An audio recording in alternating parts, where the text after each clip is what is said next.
وقتی که من اینو تکون بدم دیگه هیچ وقت وای نمیسته. هر وقت ما دیدیم بازار داره حرکت میکنه باید بدونیم به سمت یک درجا زدن داره میره و هر وقت داره درجا میزنه داره به سمت یک حرکت بزرگ میره. نباید بشینم به این فکر بکنم تو این مدت طرف نشسته اینقدر سود گرفته. میگم منظورم حسادت به معنای بدش نیست. یه ماه به این سود رسیدیم تا پایان دوره مالی دیگه کار نکنیم بریم تا دوره مالی بعدی که مصداقش اینجا برای شکرالله حسینی رخ داد.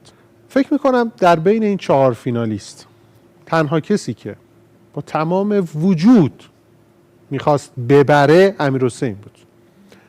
همین باعث شد نبره چون اضافه کاری کرد که وقتی میگذره ما به ثبات میرسیم بتونیم همچنان قوی باشیم، اعتیاد به دوپامین پیدا نکنیم. توی کانال تلگرام فایل صوتی دارم در مورد هم. خب سلام. بریم سراغ تحلیل های فینالمون. داستان این چیه؟ این تو حالت عادی وایستاده. وقتی که من اینو تکون بدم دیگه هیچ وقت وای نمیسته. چرا اینو آوردم؟ ساختارهای کاتالیکی مثل علوم اقتصادی، مثل علوم سیاسی همیشه گفتم بچه‌ها به سمت تعادل حرکت میکنن و از تعادل فراری میشن. میرن میان. این چرا وای نمیسته؟ یا آهنربا داره وقتی دور میشه جذب میشه، وقتی بهش نزدیک میشه دفع میشه، هی داره حرکت میکنه. اینو یادتون باشه. نموداره حالا بخوایم وارد کار خودمون بشیم هرچند اینکه تو علوم سیاسی هم هست. کشورها و فرهنگها و جامعه ها همیشه وقتی به یک نقطه خوب میرسن برگشت میکنن و وقتی که به یک نقطه تعادل میرسن دوباره حرکت میکنن. این حرکت وجود داره. در بازار مالی همینه. بازار توی جایی درجا میزنه به تعادل خرد جمعی میرسه، یعنی آن چیزی که هست با تمایلات خرد جمعی یکی میشه بعد مجددا ازش فرار میکنه. این نکته از این بیس این میشه که بازار یک اصل ثابت داره.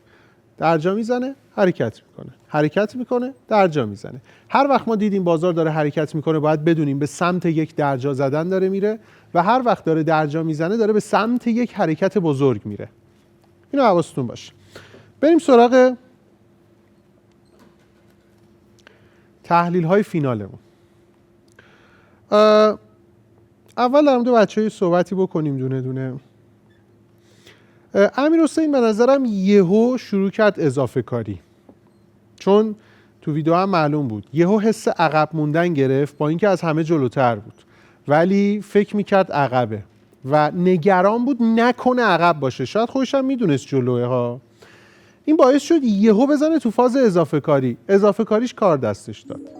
درسته؟ یه توضیح بده چی کار کردی؟ تایم آخر مسابقه بود. بعد دیگه من دقیقاً تایم که 6 کلوز میکردیم یه ساعت میگذشت رو به بالا هم حرکت کرد. بعد عرضم به خدمت من گفتم یه بار دیگه هم بزنم که این 1 دقیقه 50 ثانیه که مونده بالاتر وارد شده بودم، یه استاپ داشتم یه دونه دیگه هم وارد شدم. چی میخوام بگم؟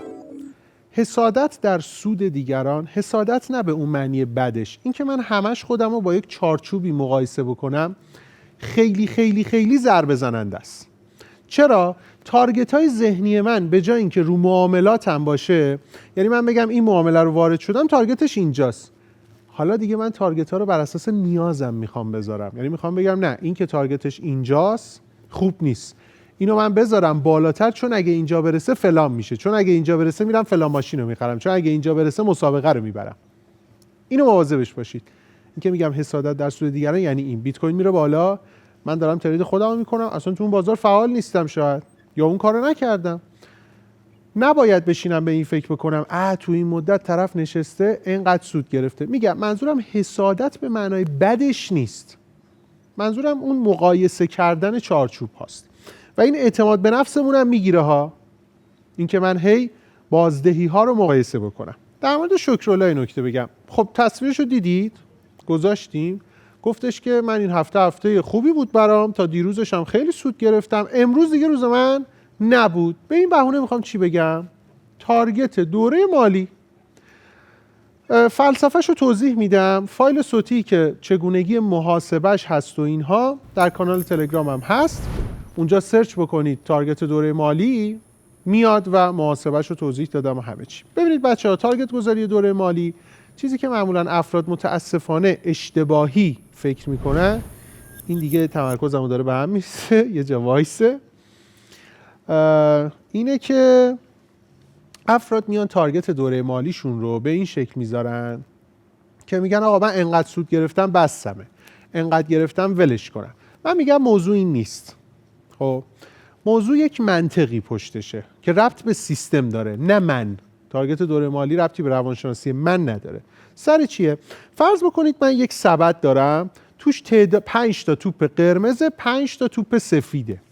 بعد فرض کنید من هی دست بکنم 4 تا توپ قرمز بیارم بیرون.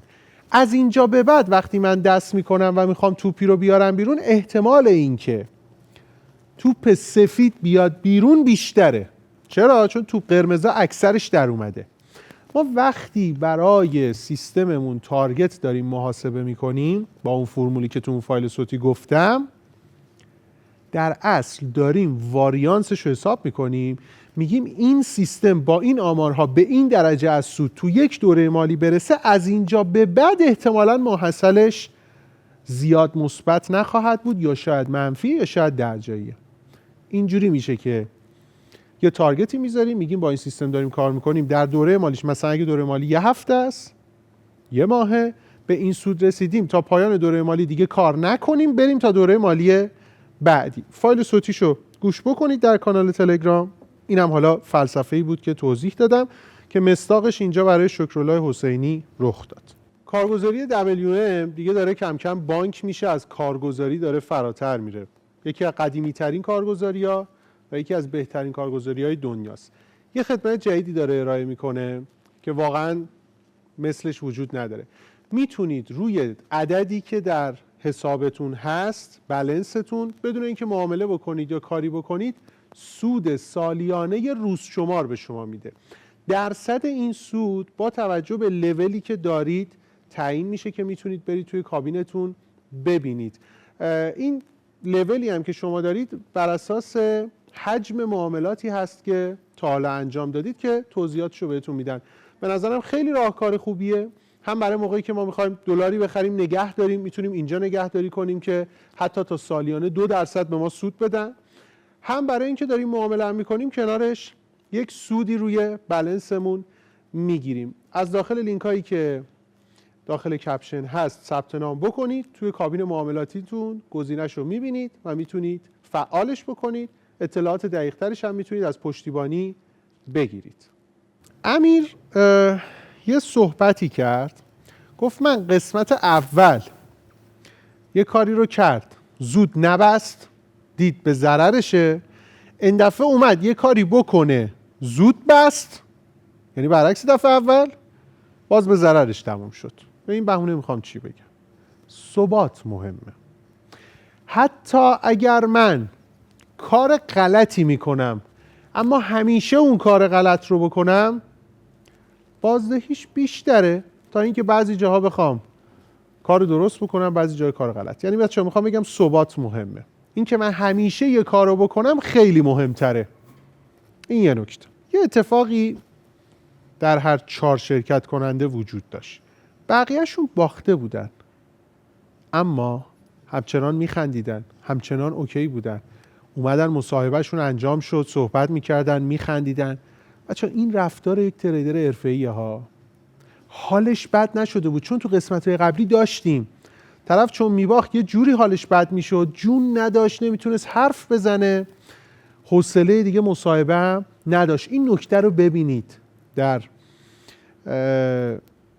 رفتار این 4 نفر فینالیستمون. دقیقاً این یک رفتار حرفه‌ای بود که اتفاق افتاد. فکر میکنم در بین این 4 فینالیست تنها کسی که با تمام وجود میخواست ببره امیرحسین بود. همین باعث شد نبره، چون اضافه کاری کرد. میگه اون حرفای روانشناسی زرد رو بذاریم کنار. من میگم یه جاهایی برای رسیدن باید نخواست. چرا؟ خیلی بخوایم به یه مقصد برسیم انقدر پامون رو پدال گاز فشار میدیم که میریم تو دره، نمیرسیم. یه جاهایی باید نخواست تا رسید، که اضافه کاری نکنیم، که تو دره نریم. این به نظرم یه نکته دیگه ای بود. امیدوار باشیم، آرزو داشته باشیم، بارها گفتم، اما با استرس و وسواسگونه یه چیز رو بخوایم نمیتونیم صد خودمون رو عملی بکنیم. درسته؟ این رو حواسمون باش. بریم سراغ بحث تصاویر پرینت شده. توی تصاویر پرینت شده شکرالله حسینی دقیقاً تا خط عکس ما کشیده. کاری به این که اون درست کشیده غلط الان ندارم. یه چیزی میخوام بگم، شاید خیلی چیز مسخره‌ای باشه. ما بعضی موقع‌ها یه سری خطای فرضی و الکی رو برای خودمون تارگت میذاریم. طرف تیپیشو یا حسابشو فلانجا میذاره. چرا؟ چون مثلا تو اون اشل و مانیتوری که اون داره میبینه اونجا تهشه، یا اونجا خیلی بالاست، یا اونجا یه عددی افتاده. این مهم نیستا. خیلی چیزا شاید ما ببینیم که واقعی نباشه، بسته به اون چارچوب دیدن ما باشه. تو تصویر پرینت شده ما یه چیزی پرینت کردیم، تصویر کاغذ ماست، ربطی به واقعیت بازار نداره. یا خیلی جا حتی تو خود متا تریدرتون میتونه این اتفاق بیفته. حواسمون باشه TP استاپ هر چی می‌خوایم بذاریم واقعیت بازار رو ببینیم، نه اینکه اون چیزی که ما داریم می‌بینیم فکر کنیم الزاماً کل بازاره. در مورد آقای مربی به نظرم خیلی دقیق کشیده، کفش رو دقیقاً برابر کف قبلی کشیده، به نظرم خیلی دقیق دیده و خوب بوده، درست بوده. در مورد آقای اربابی نمیدونم چون تصویر پرینت شدهش رو احساس میکنم خیلی الکی کشیده، چون میدونم دید تحلیلی قوی داره، نمیدونم چرا احساس میکنم الکی کشیده، سرسری کشیده، حالا جدی نبوده، تو اون لحظه انقدر استرس داشته، باز برگردیم به اون زیاد خواستنه اینجوری شده، نمیدونم. اینم از این.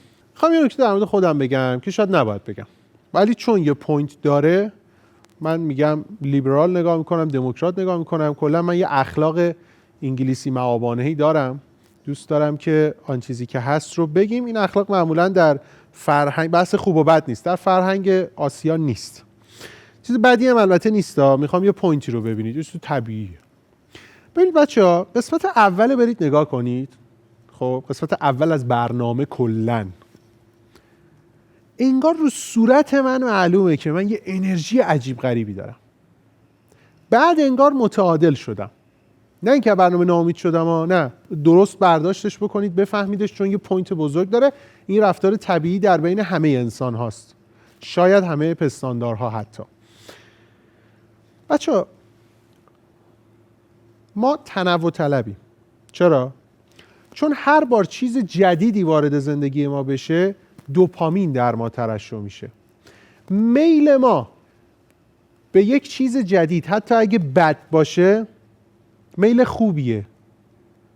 شنیدید میگن هیچ وقت واقعیت زندگی خودتون رو با ظاهر زندگی بقیه مقایسه نکنید. این سر همینه.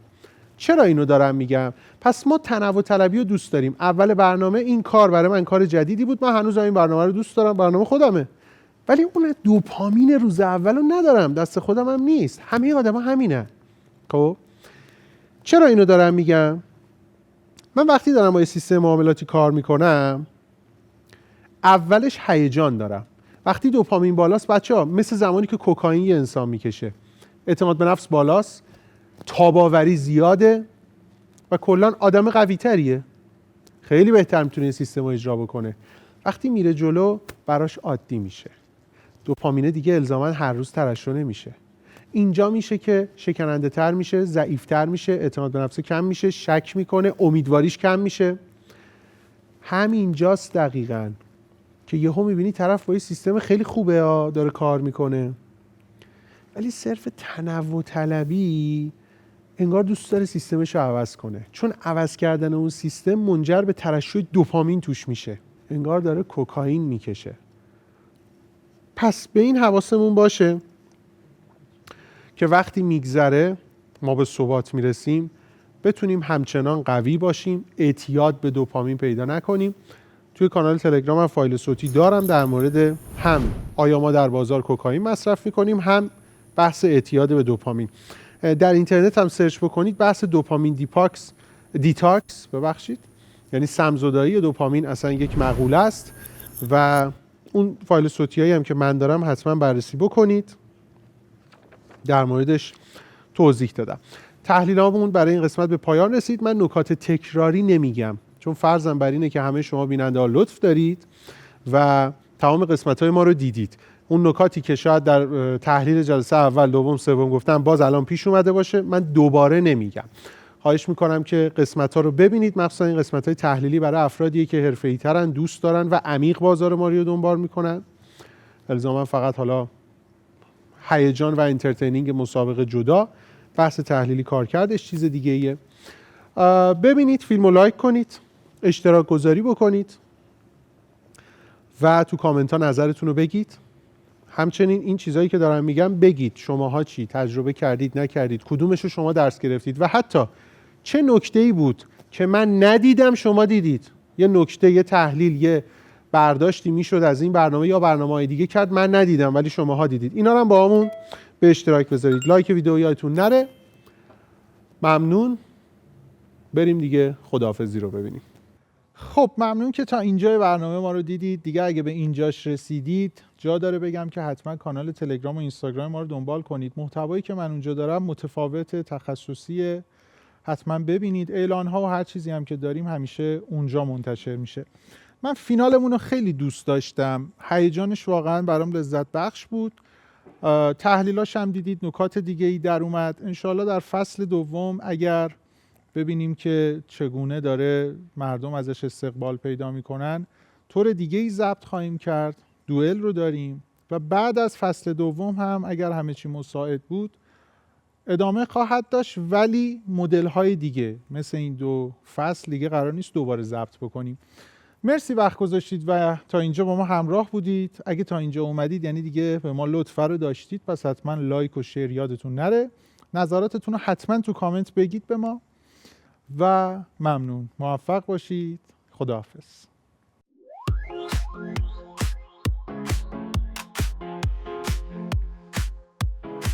تو بازی ترید برنده میشیم، روی موجای کریپتو میریم، با بیت کوین قهرمان میشیم، بازار سهام سود رو میگیریم، هر روز یه راهکار تازه داریم، با استراتژی و پیش میریم.